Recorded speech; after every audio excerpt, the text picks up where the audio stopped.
Good morning. I'd like to thank everybody for coming for this historic event today with the governor. And I'm Robert Sanchez, president of the New Mexico Professional Firefighters Association. It's an honor to represent the men and women firefighters professional throughout the state of New Mexico. They did a great job. I want to thank our legislature and our governor. She's a true champion for firefighters on a consistent basis. And that's what firefighters have, is commitment. You have firefighters back, we're going to have your back. Again, so thanks for the capital outlay from the legislature. One of the big things with the capital outlay is Santa Fe County just got a second set of bunker gear for our cancer initiative, for our clean cab to help firefighters through our presumptive build not to get cancer. And that's really important to us. And again, thank you again. It's an honor to represent the firefighters. And I'd like to next introduce our host, Local 244 President, Justin Cheney. Thank you. Thank you, President Sanchez. I also would like to thank everybody for coming out today. Also want to thank Governor Lujan Grisham, Representative Armstrong, Representative Stansberry for this monumental legislation. With the passing of this legislation, it's going to be instrumental in helping firefighters all over the state for years to come.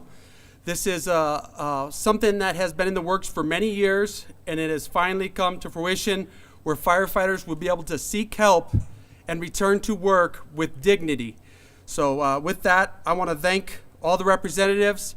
Also like to thank the representatives, Representative Bash for her continuous support with the capital outlay up in the legislation this year. So again, we appreciate all the elected officials, everything they've done for us, and continue to be safe out there, brothers and sisters. Thank you. With that, I'd like to introduce our host chief, Albuquerque Fire Rescue Chief Paul Dow. Thank you.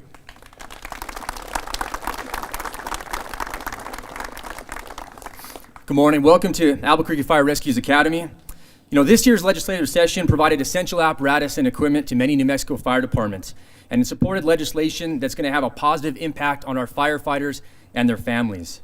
You know, our New Mexico senators and representatives, and especially our governor, recognize the needs of firefighters all over the state of New Mexico. However, it's not a surprise to us. Governor Lujan Grisham has always supported firefighters throughout her career. Regarding a substantial need to our system to replace the public radio system, I really appreciate Governor Lujan Grisham's vision to see how we can incorporate both city and county to work together and develop a regional communications infrastructure system that covers multiple departments. You know, there was an opportunity for cost savings for multiple agencies, improved interoperability, and especially during large-scale incidents, this is going to be available without Governor Lujan Grisham's support would not have been available. Thank you for your leadership. As far as capital outlay, we talked about some of the New Mexico departments getting additional funding this year, and Albuquerque Fire Rescue received $5 million in capital outlay. And it was both AFR and IFF. Yes, absolutely. It was great. This was an incredible teamwork through Albuquerque Fire Rescue Administration and IFF Local 244 worked as a team to get these resources. I want to give a special thanks to Captain Albert Ortega and 5-8. AFR, like many fire departments, has limited resources. However, we're a very busy department, and with these resources, they do get used quite frequently. In fact, the ladder over here behind us is ladder 13, and it's 15 years old. We have the money to replace that now, $1.4 million. That truck runs 1,700 calls each year. We also received $700,000 for a hazmat squad that's over 13 years old, and that truck responds to emergencies all over the state of New Mexico. We received $1.5 million in personal protective equipment for our firefighters. Unfortunately, right now, I have hundreds of firefighters that work on the streets with gear that's exceeded its service life.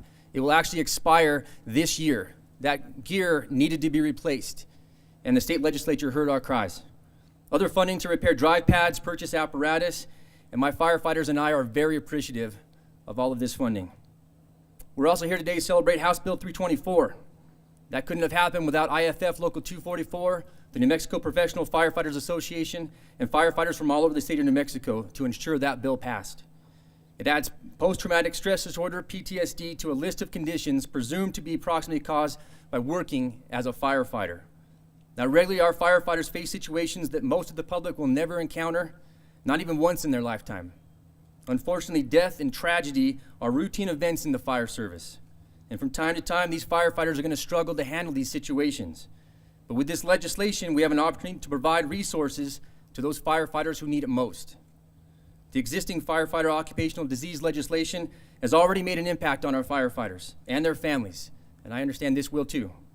Each community has a significant investment in their firefighters, and we should do all that we can to take care of them before they turn to substance abuse or to suicide. PTSD is a very real condition in the fire service, and I'm grateful that our governor and our legislature recognize this. Now to say a few additional words, Albuquerque Mayor Tim Keller.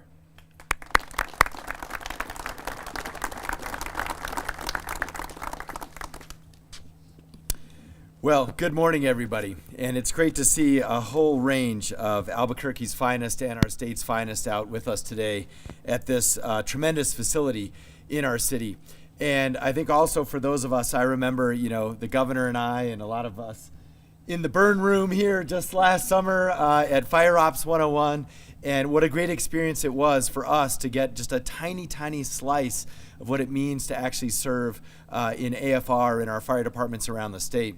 But I'm here today to talk about, of course, the two issues that we're signing today and celebrating today.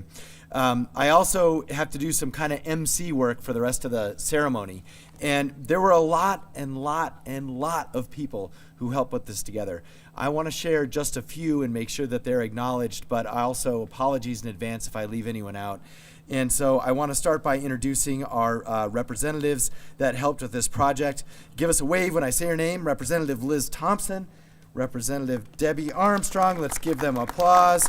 Representative Melanie Stansbury, Senator Michael Padilla, Senator Bill Tallman, Representative Karen Bash, our County Manager Julie Morgus-Baca, Greg Perez, our Bernalillo Fire Chief, Vince Martinez, our Do It Secretary, I think is out there too. Also Representative Joy Garrett, County Commissioner Charlene Piscotti. I know, we gotta have a little practice session. Thank you, Charlene. And Senator Cervantes, I don't see him here. He was one of the sponsors in the Senate as well. And then, of course, our IFF local leadership, in Albuquerque for the whole team, President Justin, appreciate it. And, of course, as well at the county and the state.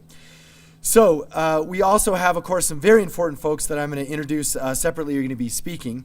And what I'd like to share with you now is, firstly, just take a look around for a second and let's acknowledge everyone who's here today and celebrating what we're talking about with respect to PTSD and public safety in Albuquerque. Thank you all first responders, public safety, you were here, APD as well.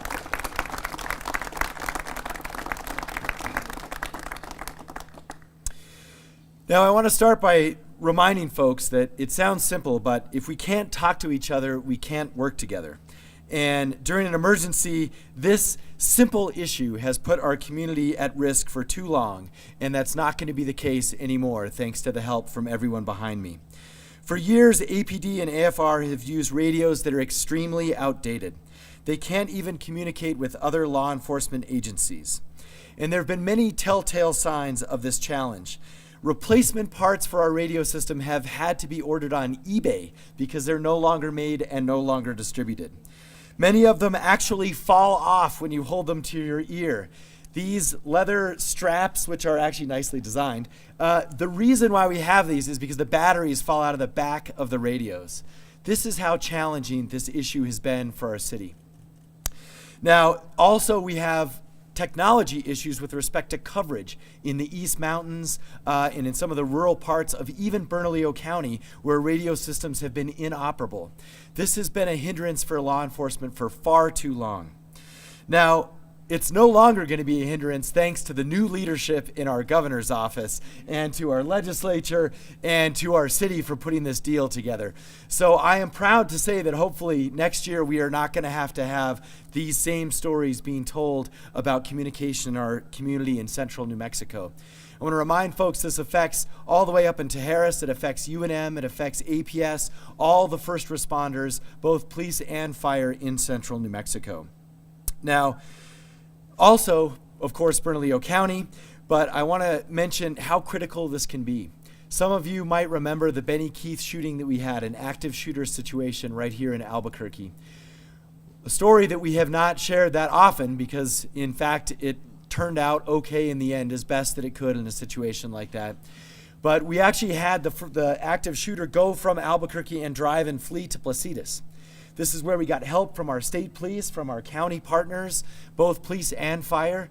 They could not actually talk to each other to do that. They had to go through multiple rounds of dispatch to connect. And thank goodness we do work as one Albuquerque, even when we're outside the city. Everyone came together to make sure that situation was resolved in the best way possible. But that was, I think, in some ways, a real credit to the individuals, because that's where technology completely let Albuquerque down and let central New Mexico down. Fortunately, I don't think that is going to be a story we're going to have to share again. We got $16 million for these new radio programs, along with the matching funds from our legislators. And because of that, we're going to have a P25 system to be able to keep up with current technology, and all law enforcement across the state and first responders will be able to finally talk to each other on the same radio system. That is a good thing to clap for. Now, I just want to highlight a couple of pieces on this as well. The reason we were able to put this together is in part because we talk to each other on the civilian side. And our discussions with Bernalillo County, their technology folks, our CAO, Sarita Nair, and DeWitt, and the other folks on the state side, they were able to put this together where we're actually doing it through the state, and I won't get into the technicalities. But the reason why we're also able to celebrate this is because literally our folks on sort of the back end, on the IT end, and on the administrative end, actually sat together and figured out a way to fund this and get it done in short order. And we're going to hear a little bit more about that. But I want to thank the civilian folks who put this deal together essentially to make it work for all of our first responders as well. Let's give them a round of applause.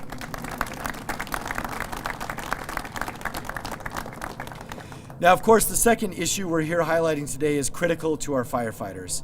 And it's something that I know, whether it's the tragedy of a fatal car accident or a ravaging fire, or in many ways some of the challenges that they have dealing with addiction and so forth, and gun violence in our community, AFR sees issues each and every day above and beyond the call of duty, and above and beyond even the definition of what we traditionally think of when it comes to being in fire and rescue.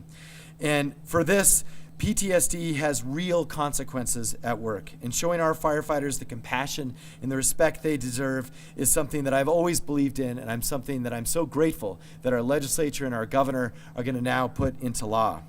This new legislation, with the help of all the legislators that put it in place, is really going to enable us to get finally the PTSD care that our members have deserved, our firefighters have deserved from day one. And so with that, we're going to be in a whole lot better place as a community and as a department. Now, I also want to thank, he's going to get introduced in a minute, but we are so lucky to have the president of IAFF National here with us. And I just want to acknowledge him. He's going to come up next. But before I introduce him, I do want to thank someone who I think you will all know why I'm thanking him. But there is really one person locally who in many ways I think has brought us all together. Whether we like to really think about that or not, it's been because of Diego Arancon. Diego, thank you so much for all you've done. Thank you. And so with that, we should hear from Diego's old boss, the General President of International Association of Firefighters, Harold Schatberger. We welcome you to Albuquerque. We thank you for all you've done for our city and for our country. Harold, we'd love to hear a few words. Come on up.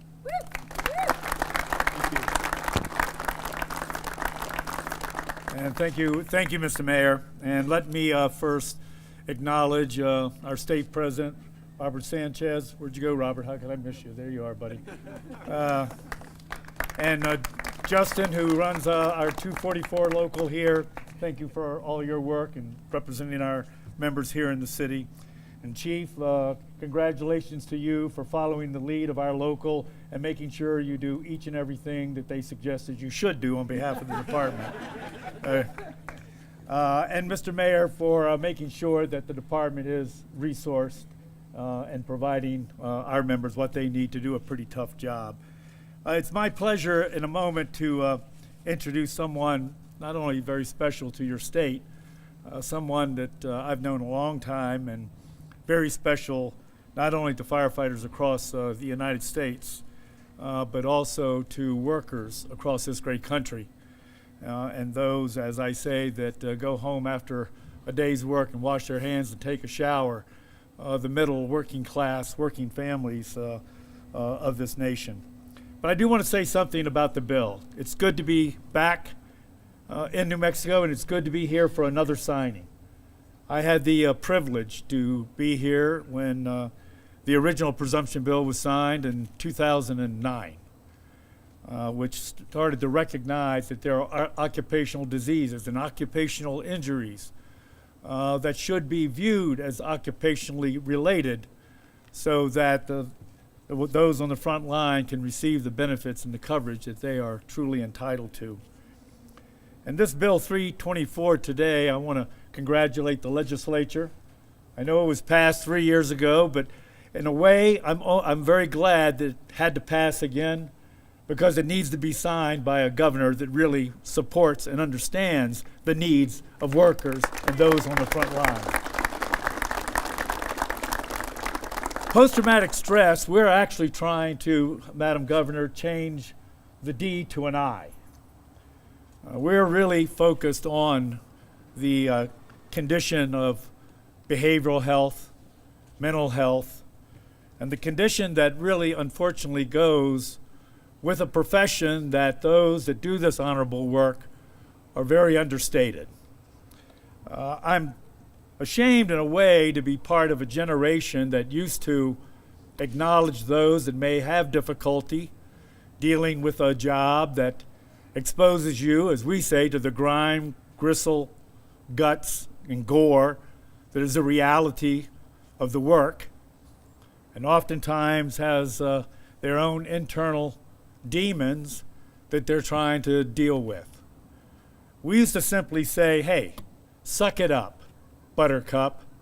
If you can't take it, you're in the wrong job. And it was a position of ignorance.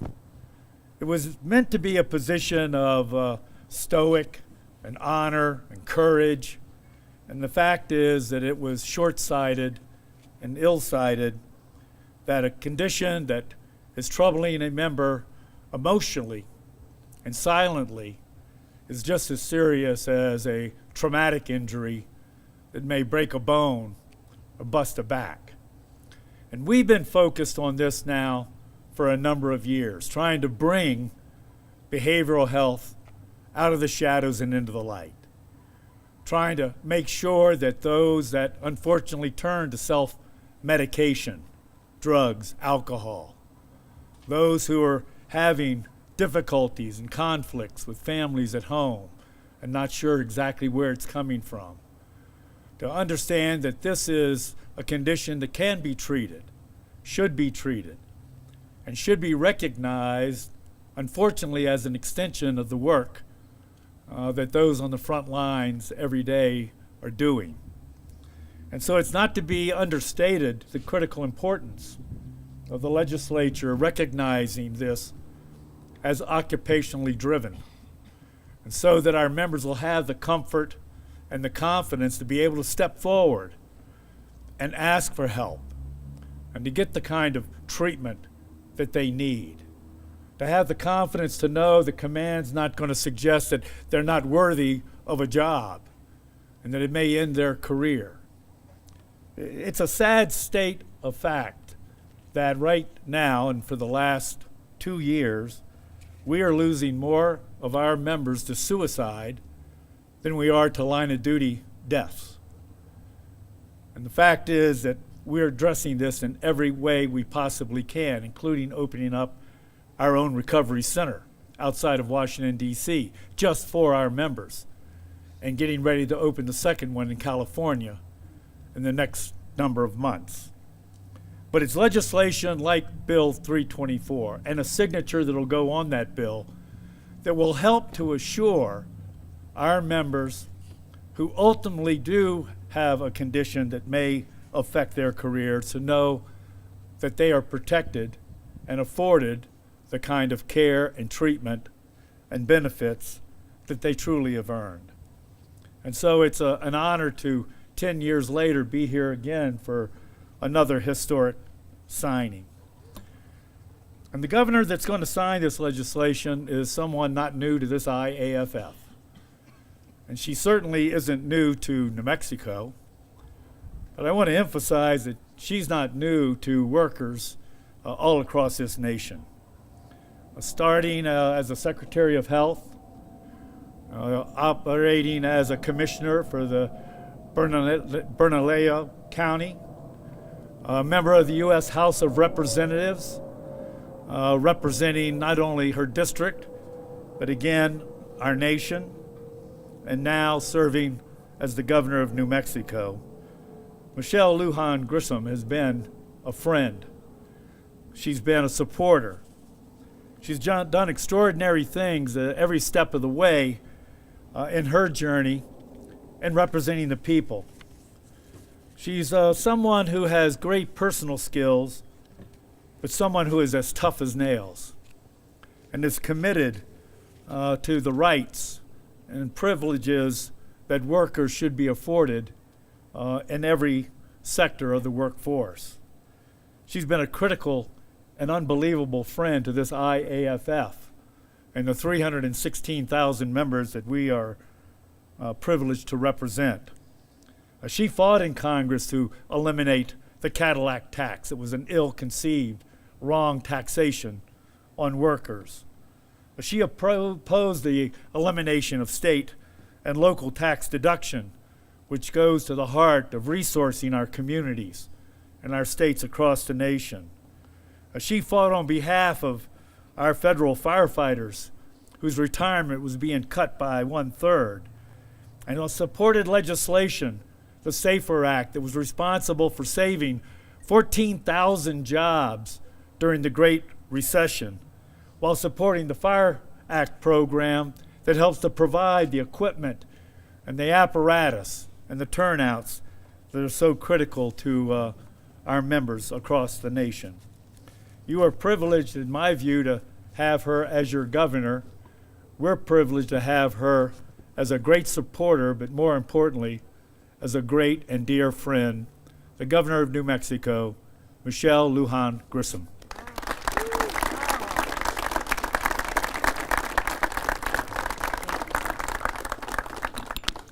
Thank you, Mr. President. He sort of ruined it because typically, and I'm so grateful for that incredible introduction and recognition, he teases me a little, and I'm fully prepared to tease him right back, and I don't know, even though you didn't start it, if I can resist the opportunity. So, have you all been to the museum? There's an incredible museum right here that is fully supported by retired firefighters. And they have procured one of the original fire trucks, you know, horse-drawn, has the water on the back. And of course, Harold mentioned to me that's the first truck that he was riding on. I was hoping for something better. That's a very funny story. And I saved my short joke. And he saved his short joke, so I knew it was there somewhere. And the reason that I am teasing him is we had a long conversation upstairs that this work, you gotta have the right policy, folks, and you have to have the right attitude, and you have to have a multitude of productive ideas that are supported by the folks who are doing the work every day and by policymakers. But you also have to have the right relationships, and these relationships absolutely should be based on mutual respect, and you can see that everyone has spoken here today absolutely has that. But we also know each other well enough to weed through and identify strategies that will get over the finish line and make the difference for the men and women who need us. And you heard the mayor talk about the interoperability of a communication system that is desperately needed. And what he didn't tell you is that there have been many mayors and many commissioners, myself included, and many folks in Congress, myself included, and many governors, and we can't get it all together for a multitude of reasons: jurisdictional problems, procurement procurement problems, who owns which piece of equipment, how you fund it, who manages the funding, whether it should be state or local, who should lean in first, which amount of money ought to be identified and appropriated first, and then who comes on after. If something doesn't work, is it the state's fault or is it the city's fault? Is it the county's fault? And what happens is all of these issues prevent any movement anywhere. That did not happen this time, and it didn't happen because we had someone with the actual life experience doing communications in the governor's office. That's Diego Arancon. He looks at a request for radios by the city of Albuquerque, which is meaningful and necessary, but we want to leverage to as many partners as we can. Diego was watching the work of our new secretary of our information technology department do it, Secretary Vince Martinez, set up radio equipment in Hidalgo County to assist with border security communications issues, which we can't do without the state because the feds aren't doing it. All right, so we're doing it. And those two put that operation together and reached out to the city and said, look, we'd like to leverage some of the money you've requested into other projects. If we use the state for some parts of that equipment, for towers and for hanging equipment, we can fully fund an inoperable system, and for future purchases, if you use the state purchasing platform, we can reduce the cost of every interoperable radio moving forward by half. I can tell you that you have to have a mayor and you have to have an administrative officer who are willing to do that, because on the first glance, it looks like, well, maybe we're going to try to do more with less. This is actually more with more. And everybody got on the same page, including the county. And so for me, that's the kind of state leadership that really makes a difference, because the men and women and their families who dedicate their lives to be first responders, this is not a partisan issue. This is a public safety issue. This is about getting every legislator, this is about getting every policymaker and every elected leader to the table to solve problems. And this communication effort is a really proud moment for me to also recognize that Mayor Keller is willing to problem solve and figure out meaningful relationships with the state, and so are the county commissioners and the county manager.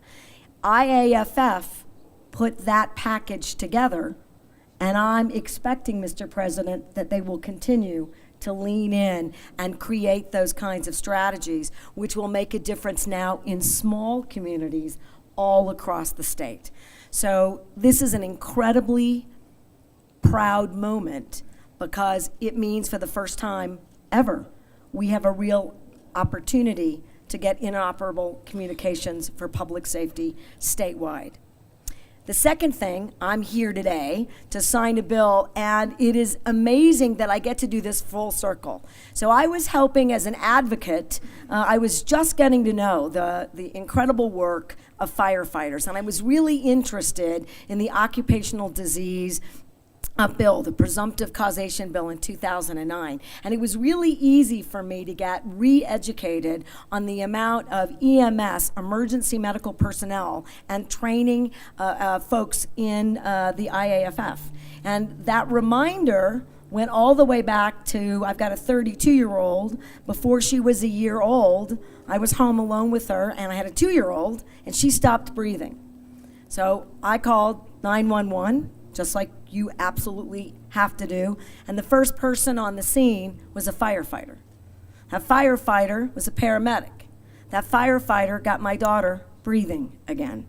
And that recognition that the stress and pressure of dealing with me, a terrified mother, right, and a terrified toddler in a situation absolutely life or death, that young man in that moment was either going to save my whole family's life or not. Those kinds of stresses are real. I have my own PTSD just thinking about what could have gone wrong in that moment. A traffic accident. They can't get to me. And it all worked out. But the notion that we are providing support and coverage to the men and women and their families who put their lives on the line and support families like mine is absolutely untenable. So I helped get that bill passed, but I certainly didn't get to sign it. And today, I get to sign because of incredible legislative leadership, making sure that we lean in and we recognize that PTSD has to be a covered disease or issue and condition in that piece of legislation. I just want to end with one thing. Just today, I heard a story, and these stories happen every single day in every single community all across this country, where firefighters and other first responders and police departments are leaning in, helping veterans return home and get meaningful jobs. Men and women who serve their country, men and women who know how to do public safety, men and women who are first responders, men and women who are committed, skilled, and highly trained with additional training are an incredible fit to make sure that they can continue to serve their states and their communities. But they might already be at risk for PTSD given that first service.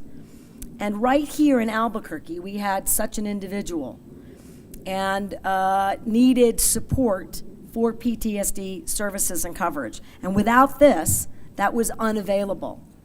And within a year, and not working with the firefighters, we lost this individual to suicide. These are stories that we can't tolerate in our community or state ever again. We should be doing everything in our power to embrace and support every single person who dedicates their lives to my safety and the safety of my family. So I couldn't be prouder today to thank everyone here behind me and everyone in the audience for making a difference in our lives and for every leader who made this a reality. Thank you so very much. How proud I am today. Thank you, Mr. President. Let's sign this bill. All right. Okay, so what we're going to do is move towards our bill signing. So I'm going to ask the folks to arrange themselves, and Matt and other team members, cameras, you can kind of reset. And just as some MC work, if there's any questions or anything, the respective folks will talk to you individually. We're not going to do group questions after. Of April 2019 with my father's beautiful pen.